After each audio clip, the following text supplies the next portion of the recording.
Quit doing heroin.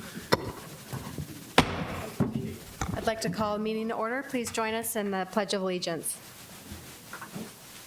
Pledge allegiance to the flag of the United States of America and to the republic for which it stands, one nation, under God, indivisible, with liberty and justice for all.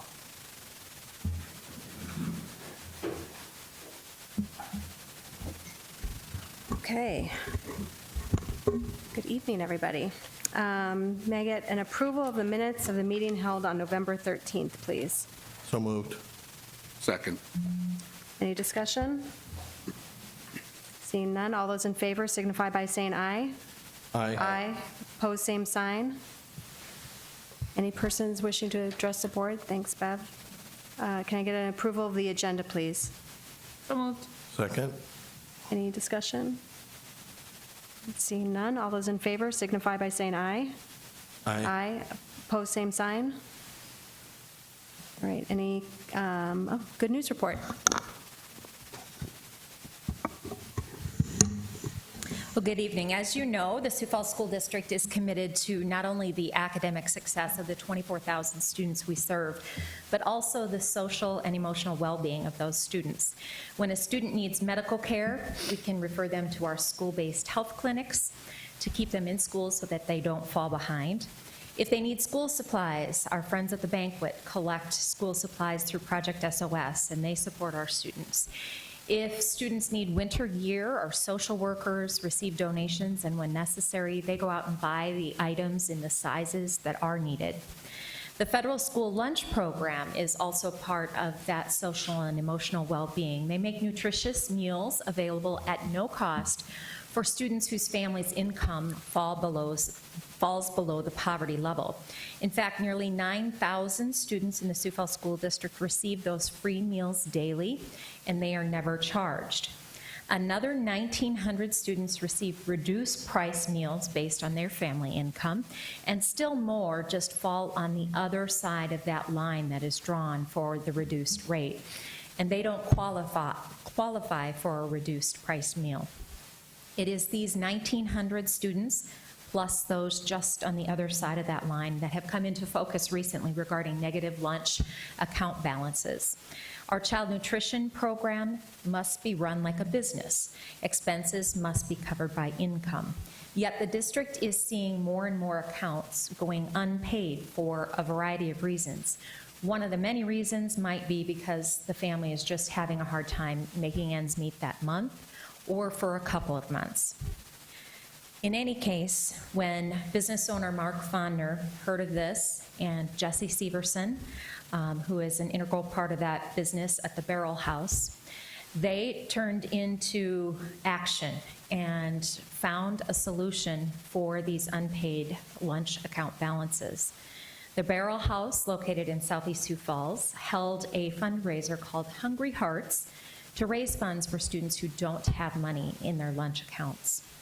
And this evening, we are very privileged to have both Jesse and Mark here to present the district with the check, and I'll let them share some information before they do so. You want to say anything?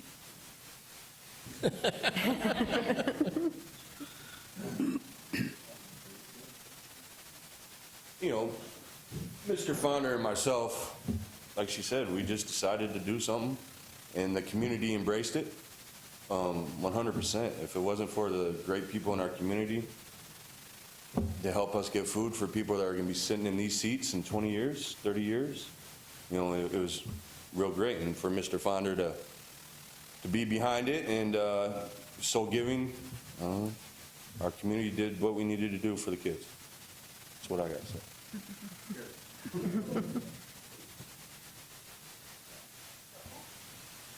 We would like, the Barrel House would like to present the Sioux Falls School District with $92,262.89. Wow. Wow.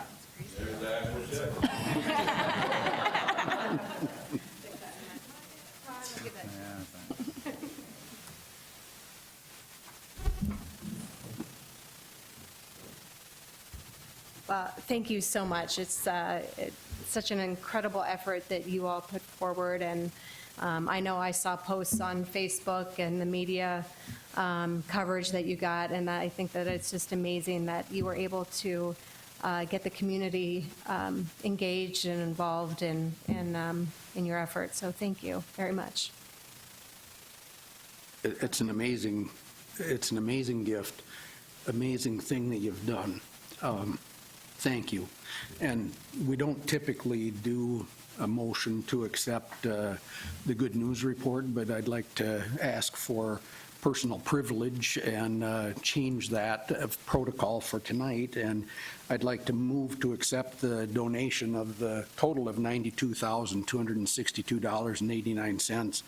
$10,000 of that to go for winter wear to be distributed by social workers in the school district, and the other $82,262 for the School Lunch Angel Fund. And thank you so much for what you do. I'll second that. Right, any other discussion?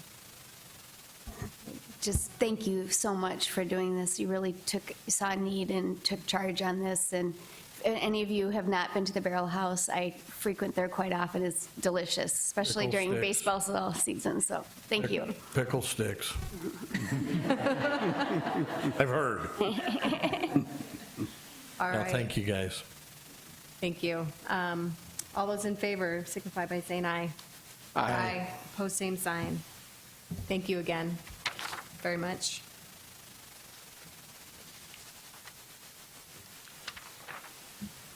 All right, any conflicts of interest? Seeing none. Can I get an approval of the consent agenda, please? So move. Second. Any discussion? Okay, seeing none. All those in favor signify by saying aye. Aye. Opposed, same sign. All right, moving on to the supplemental consent agenda. We have items A, 1 through 3, claims to Sanford. So moved. Second. Any discussion? All right, seeing none. All those in favor signify by saying aye. Aye. Opposed, same sign. All right, that passes with 2 abstentions from Board Member Ryder and Board Member Mickelson. And now reports to the superintendent. Okay, tonight we have 3 reports. The first report actually started as a conversation this summer between Mrs. Skogstad, the principal at Garfield Elementary, and myself, where she came in and said, my words, not hers, that I'm on fire about this Leader in Me program, and I'd like to try it. What do you think? And I said, well, the first thing is you're going to have to explain to me what it is and what issues are you going to try to accomplish with this initiative.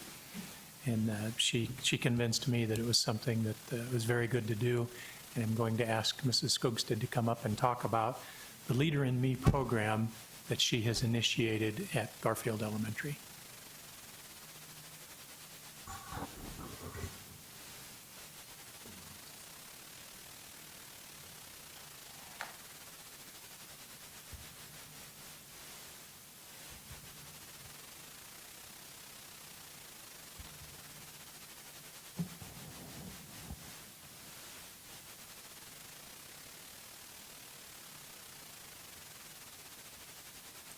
Thank you for having me. The purpose of this report is to provide you with information regarding the implementation of the Leader in Me program at Garfield Elementary School. Stephen Covey says that leadership is communicating with people their potential so clearly that they are able to see it within themselves. The Leader in Me program is a school-wide transformational process that teaches 21st century leadership and life skills to students. It empowers students with the understanding that every child is a leader and that there is greatness within everyone.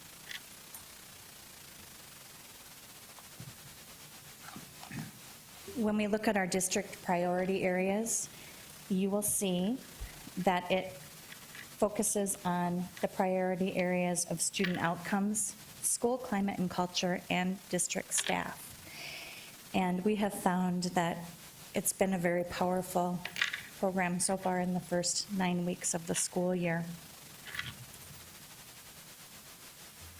The Leader in Me has 5 core paradigms focusing on developing the whole person. The first is the paradigm of leadership. Instead of thinking that leadership is only for a few, there is a change to the belief that everyone is a leader. The second is the paradigm of potential, believing that everyone has a genius. The third paradigm is the paradigm of change. Instead of thinking that to improve schools, the system needs to change, there is now an understanding that the change needs to begin with me.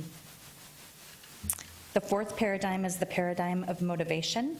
This is a shift from educator control and directed student learning to educators instead empowering students to lead their own learning. And the fifth paradigm is the paradigm of education. Instead of focusing solely on academic achievement, there is a belief that we must develop the whole child. In February of 2017, the Garfield staff recognized that there was a need to support our students to develop to their full potential, focusing on the whole child.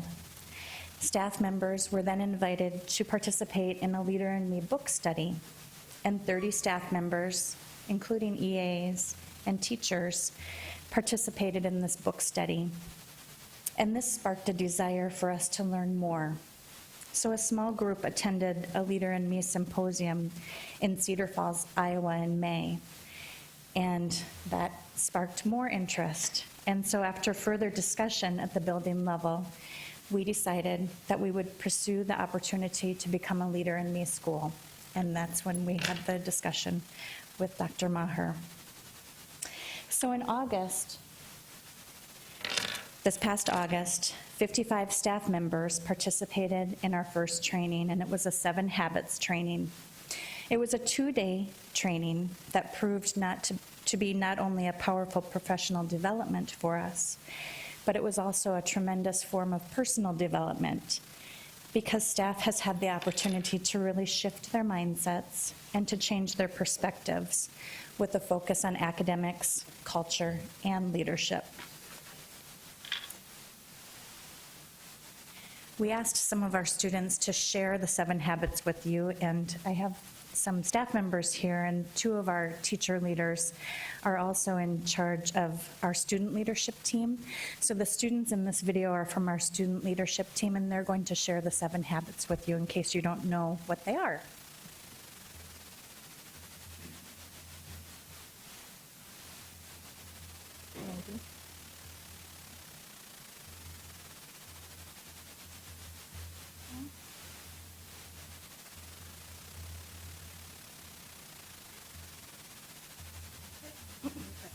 It did work.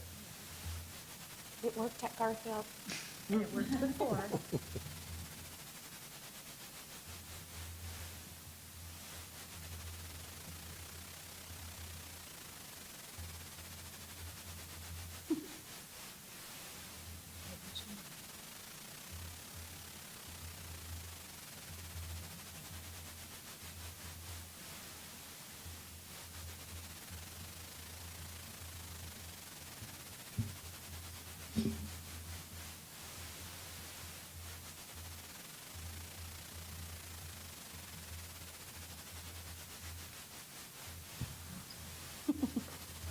I can send you that video link. It's on my own personal YouTube channel. Anyway, the 7 habits, I'm just going to read to you from the book since we can't get the video here. But the 7 habits are divided really into 3 sections. And the first 3 habits focus on independence. And so habit number 1 is being proactive. And we teach kids that we need to be worried about ourselves and what are we in control of. The second habit is beginning with the end in mind. So what are our goals? Where do we want to see ourselves being? It's planning, and time management. Time management goes in with habit number 3, putting first things first. We talk to kids a lot about, first it's important for you to do your homework and then you can play, or first we need to do this and then we can do something that we want to do. Oftentimes you'll hear teachers, and even myself, I do a little Monday morning video for them, so I talk about the fact that before I can enjoy my Sunday afternoon, I need to accomplish the things on my list. The second set of habits are an interdependence, and that's how we work with other people. And the first one is think win-win. And that deals with conflict management. I was in a classroom today when they were talking about think win-win and how are you going to make things right for me and for you. Then the next one is seek first to understand and then to be understood. And we work a lot on listening, doing less talking and listening to what the other person is saying. The sixth habit is synergizing and work. That's teamwork, working together. And the seventh habit focuses on the whole person, and it's sharpening the saw. So finding that balance of your body, your heart, your mind, and your spirit, and how can you balance everything, and just focusing on that whole person. And I'll have to send you the link because the kids do a nice job, and there are hand signals that go with each of them. So I know you'll enjoy it.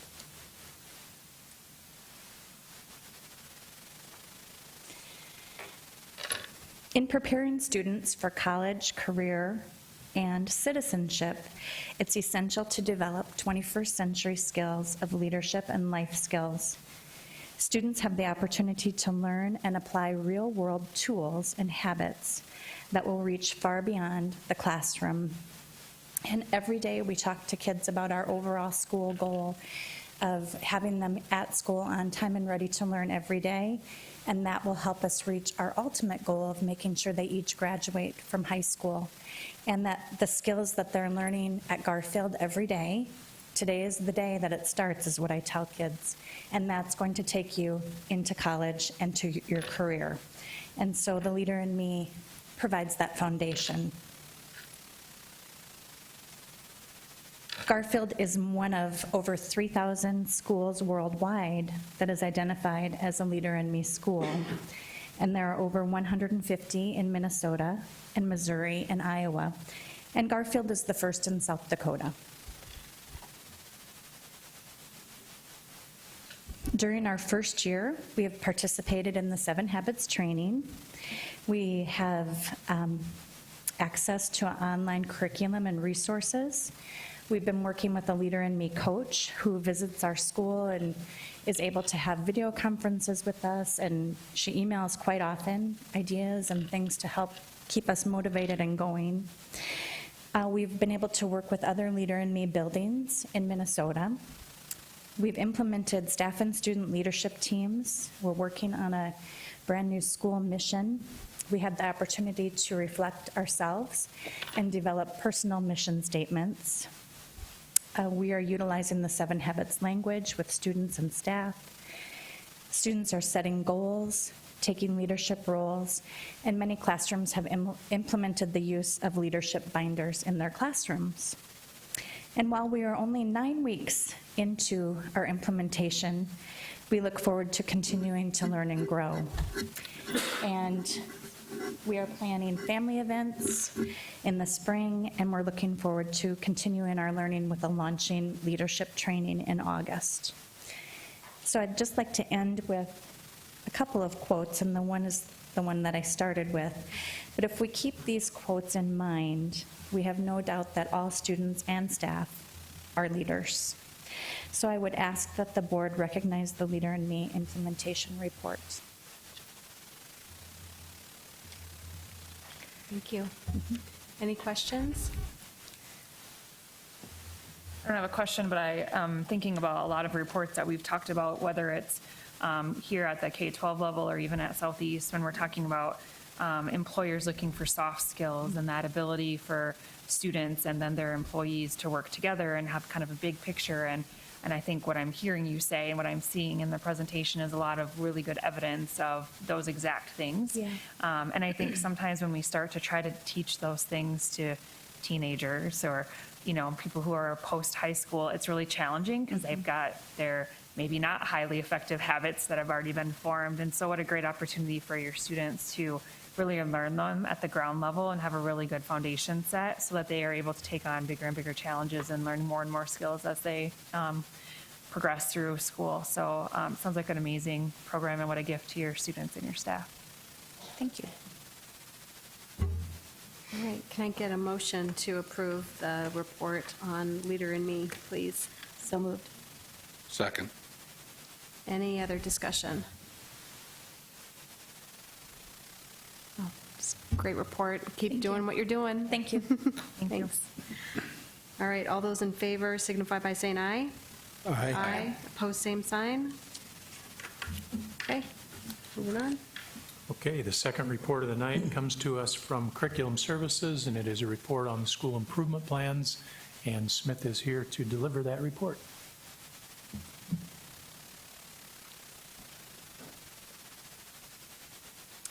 Good evening. School improvement plans are a requirement for school accreditation through the South Dakota Department of Education, as well as for accountability for Title I of the federal Every Student Succeeds Act. The school improvement plans are based on a continuous improvement cycle, and the state of South Dakota has laid out the elements that must be in every school improvement plan. Over the years, you might have seen the plans change in format, those of you who have been on the board for a while. I'm not sure, Kent might remember back in the day when the plans were 50, 60, 70, 80 pages long, and we bring in the big 260-some pages bound, and yeah. and I read every page. And I'm sure you did. Over the years, the Department of Education recognized that not only were they voluminous to read, after you got done putting together that plan, the last thing you wanted to do was pull it back down off the shelf and look at it again because you were just done.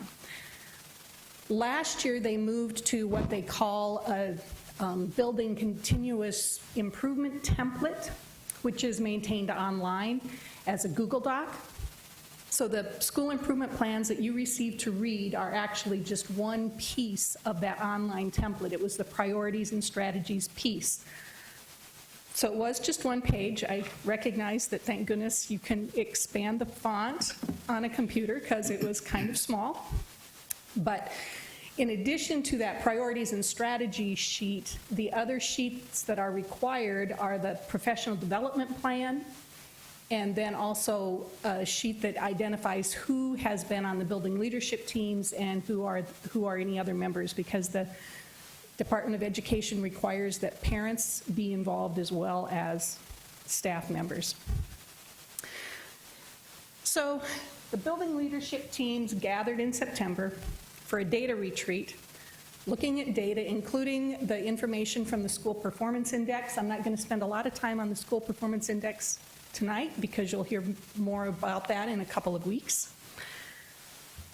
But they do look at that data from both the high school performance index, and then this elementary middle schools have slightly different data that they've gathered through the school performance index. And then this year, we also had the information from the NWEA MAP assessment. And as you read through those plans, you probably saw many goals based on that MAP assessment. I pulled out a few just to kind of give a sample of the different way that the schools were basing their goals. The nice thing about the MAP assessment is that it happens 3 times a year instead of only once a year. So we now have a template that is a little more encouraging to come back and revisit it over time. We have assessments that are giving us more information throughout the year so that our school improvement plans truly have become a living, breathing process to help our schools be the best they can possibly be. In addition to the plans and the assessment, once a month on the second Wednesday of the month, a few building principals come and meet with the curriculum services team, and we discuss how things are going with their school improvement plan, to see what additional support they might need, just to see how things are going. You've had the opportunity to read through the individual school improvement plans. With this report, I would ask that you would approve the individual school improvement plans.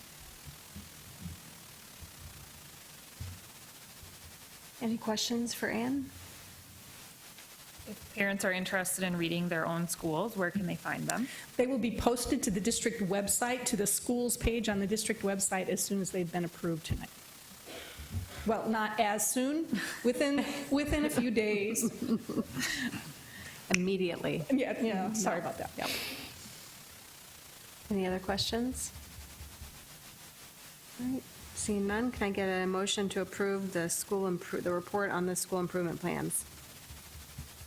So moved. Second. Any discussion?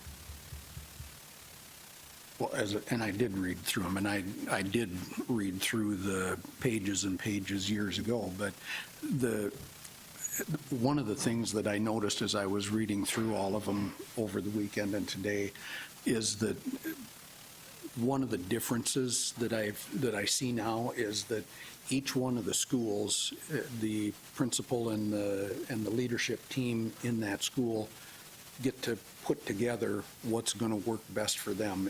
I mean, there are regulations and everything that have to be followed, but it was encouraging to me to see that we talk about educating each student and the things that we try and do, even though we have 24,000 plus, but each one of those schools takes this very seriously, and the things that are important to improve at Cleveland are probably different than at Garfield and are probably different than Pettigrew, and that's very clear in reading through those. So, I mean, there's a tremendous amount of work that goes into it, but it's making a difference for the kids that we educate one at a time. So. Okay, thank you. Can I get a motion and a second to approve the school, or we already did that already, sorry. You're so long-winded, I just lost track. I'm sorry.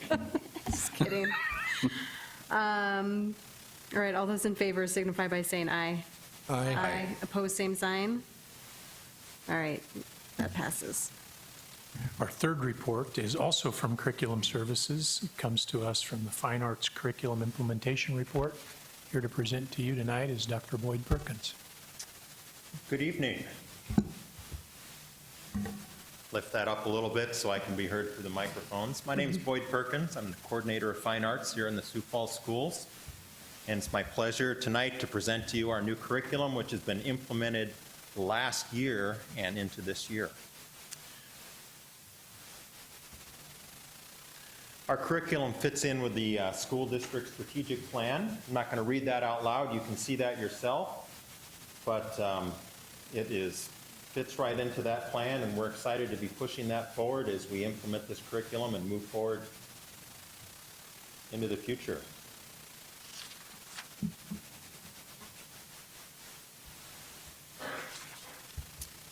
The school board approved the new curriculum in February of 2016. New curriculum aligns to the state and national standards. The now revised national standards were put in place in 2014, and the newly revised state standards in South Dakota were put in place in 2015, which was good timing for our implementation and development starting in 2016. The new curriculum unifies curriculum across all fine arts disciplines using anchor standards outlined in the National Core Art Standards. The K-12 curriculum provides a balanced, comprehensive, and sequential program of study that emphasizes 21st century skills, which include fostering creativity, visual and oral problem solving, performance skills, communication skills, responding to the work of others, and connecting through analysis.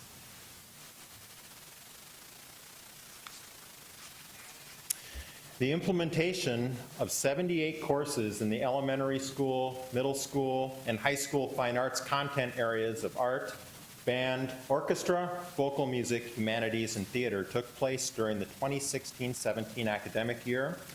The fine arts curriculum includes regular education courses, special education courses, and courses for English language learners.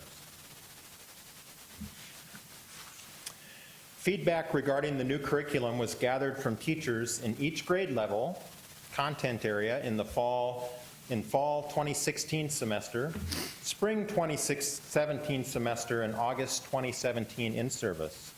Teachers noted that the elementary art curriculum had been streamlined, allowing more time for critical thinking.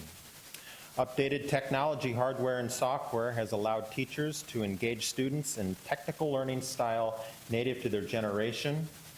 Items include music composition, cloud-based software, cloud-based music practice aids, easy access to music samples for classroom use, and updated recording devices for analysis of performance.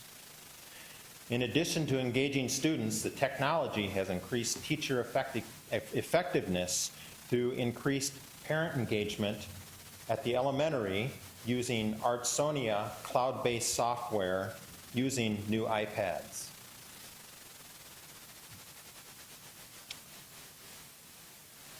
The pacing guides were updated and assure that all students receive instruction on the same elements even if they move from one school to another. Common materials and common language assure that students moving from one grade level to another will have had similar learning experiences. The K-12 alignment assures that concepts are taught sequentially and comprehensively. As part of the implementation process, fine arts teachers receive professional development training on new software, hardware, and printed resources. In addition, teachers work collaboratively to assist one another in learning the new technology and resources. Faculty report that they would like more professional development time to explore new applications using iPads, as well as time in collaboration by subject area to further develop and create high-quality lessons.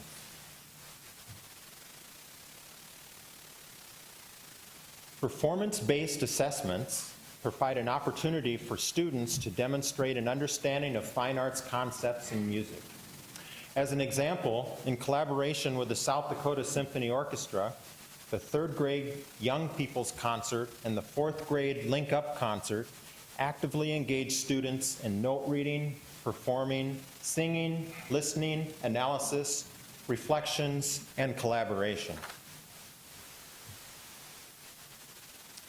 Recommendations from the study include ongoing training and development in using technology resources, also more collaboration time with new curriculum to devise highly effective lessons.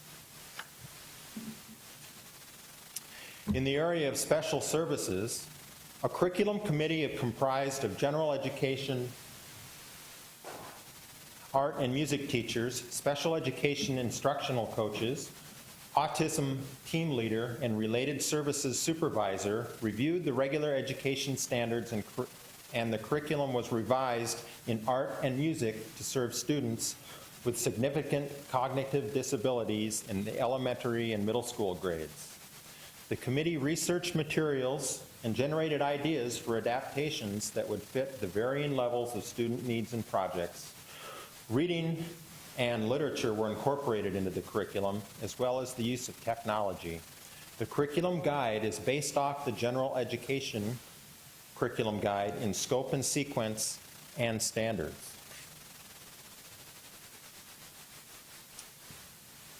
Special services curriculum was maintained at the high school level to place art and music on a rotation with additional courses designed to meet the requirements needed for students with significant cognitive disabilities in their transition to adulthood. High school students with an interest in additional coursework, such as band or chorus or art, may enroll in these courses with supports in place to meet their learning needs. Feedback regarding the special services curriculum is still ongoing. Teachers and an educational assistant in the special needs area have had meetings to develop lesson plans relevant to instruction and will continue to work toward that goal. Teachers will continue to develop strategies for differentiating instruction to keep all students engaged in their experiences with this curriculum.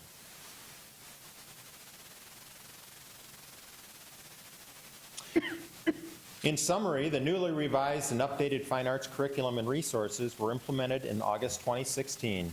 The revised curriculum is aligned to national standards and provides a balanced, comprehensive, and sequential program of study that includes an emphasis on 21st century skills, which include fostering creativity, visual and oral problem solving, performance skills, communication skills, responding to the work of others, and connecting through analysis. The new curriculum includes the use of new technology resources that have assisted in enhancing instruction and advancing student achievement. Efforts will be made to creatively improve teacher collaboration time, as well as develop meaningful in-service projects and topics in subject areas. As printed, the recommendation to the school board is to acknowledge the report of the fine arts curriculum implementation. Thank you. Sorry, got a frog in my throat. Any questions for Boyd? Is it, you mentioned that more professional development and to help create more lesson plans, is that something you can access nationally, or where can you get resources to do that? And have you guys explored or come up with plans to maybe Well, look into that? That's an ongoing discussion we have in our curriculum services meetings. We are bringing in, I have a grant to bring in a national assessment person next year in the area of music. And there also are occasionally some regional meetings that we can do, and we can also do group collaborations with that. One of the things especially our elementary teachers, with so many elementary schools, it's rare that they're under the same roof, maybe 2 or 3 times per year. And when they get together, they can really exchange ideas well. And we're working to try to work that out so they can do that. It's difficult for us to do that, but we've made that a goal. And I want to commend that my son is an 8th grader at Patrick, and he's taking the humanities course, which my older sons didn't have a chance of taking, and it's a really good course. I'm glad he's Great. having the opportunity to take that there. Yeah, I've been impressed with those teachers, the work they've done with that. Any other questions? All right, can I get a motion and a second to approve the fine arts curriculum update? So moved. Second. All right, any further discussion? All right, seeing none, all those in favor signify by saying aye. Aye. Opposed, same sign. All right, moving on to the resolution to set the 2018 school board election date. Is that you, Todd? Sure, I can do it from here. That's right. As you know, in July 2018, the terms of board members Tolke and President Parker will be expiring. It's an even-numbered year, and usually in even-numbered years, the school district combines with the city to do the election. So that's what you have before you. Just a few of the proposed key timelines or deadlines. Petitions may begin to be circulated January 26th. The last day to file petitions would be February 23rd. The voter registration deadline and the beginning of absentee voting would be March 26th, with absentee voting concluding on April 9th. Election day would be the 10th. The board would canvass the results on April 23rd, and the winners would take office July 9th. So if the board is okay with that, you have in front of you a resolution. It's pretty short, so I can read it. Whereas it is required by STCL 13710 that the school board of the Sioux Falls School District set its annual school district election date no later than the first regular meeting following January 1st. And whereas the district will have 2 vacancies to fill on the school board when the terms of Kate Parker and Todd Tolke expire in July. And now therefore be it resolved that the school board of the Sioux Falls School District directs the administration to hold its annual election Tuesday, April 10th, 2018, between the hours of 7 a.m. and 7 p.m. in conjunction with the municipal election of the city of Sioux Falls and in accordance with Contract 12-116. All right, can I get a motion to approve the resolution designating April 10th, 2018 as Election Day in conjunction with the municipal election of the city of Sioux Falls, all in accordance with the terms of Contract 12-116. So moved. Second. Any discussion? Okay. All those in favor signify by saying aye. Aye. Opposed, same sign. All right, resolution passes. Anything else for the good of the order? All right, can I get a motion to adjourn? So moved. All right, we are adjourned. Thank you.